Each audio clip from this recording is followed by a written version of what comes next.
President Donald Trump inserted fresh tensions into the high-stakes Ukraine-Russia peace talks on Sunday, publicly accusing leaders in Kyiv of showing no gratitude for American support, just as U.S. officials in Geneva were working to show a united front.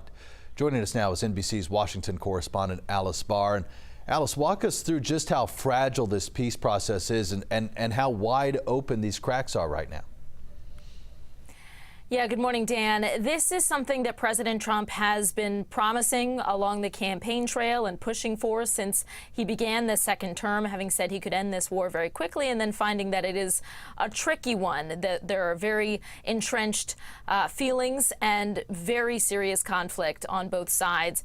And now we've just been seeing that Russian attacks on Ukraine are only ramping up, targeting in many cases the heat and electric infrastructure, which makes things very dangerous heading into the winter. So there's increased pressure to get this done, but really the sticking points remain essentially what they've always been, and they are wide, as you put it, wide cracks. I thought this was very telling. In a phone call with Turkish President Erdogan, Russian President Vladimir Putin said that the American proposals for this peaceful settlement are, quote, consistent with the discussions at the Russian-American summit in Alaska and could form the basis for a final peace settlement.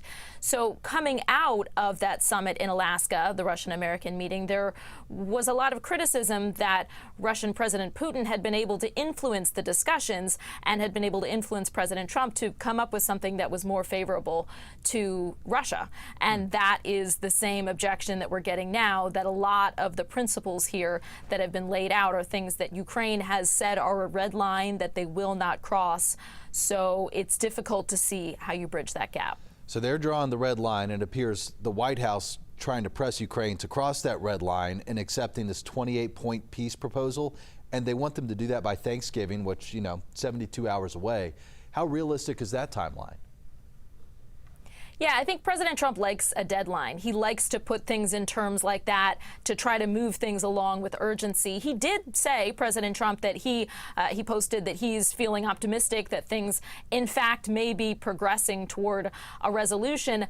But I mentioned, these red lines. So some of the things that are laid out in this 28-point peace plan are hard-nosed, have been hard-nosed from Ukraine all along. It's things like requiring that Ukraine cede a full fifth of its territory, which includes much land that Russia now occupies, but also includes areas that Russia does not occupy, but that Ukraine would be required to hand over.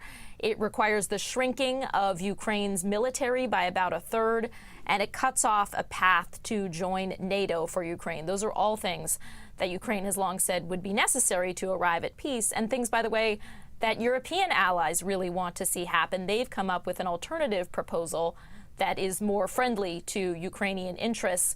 So with all of that in mind, difficult to see getting over those major hurdles, and certainly by Thanksgiving. Though we did hear from Ukrainian President Zelensky. He says that they're trying to find compromise wherever strengthens but doesn't weaken the Ukrainian standpoint. Final question to you. What's the next step from here, and has Russia said anything?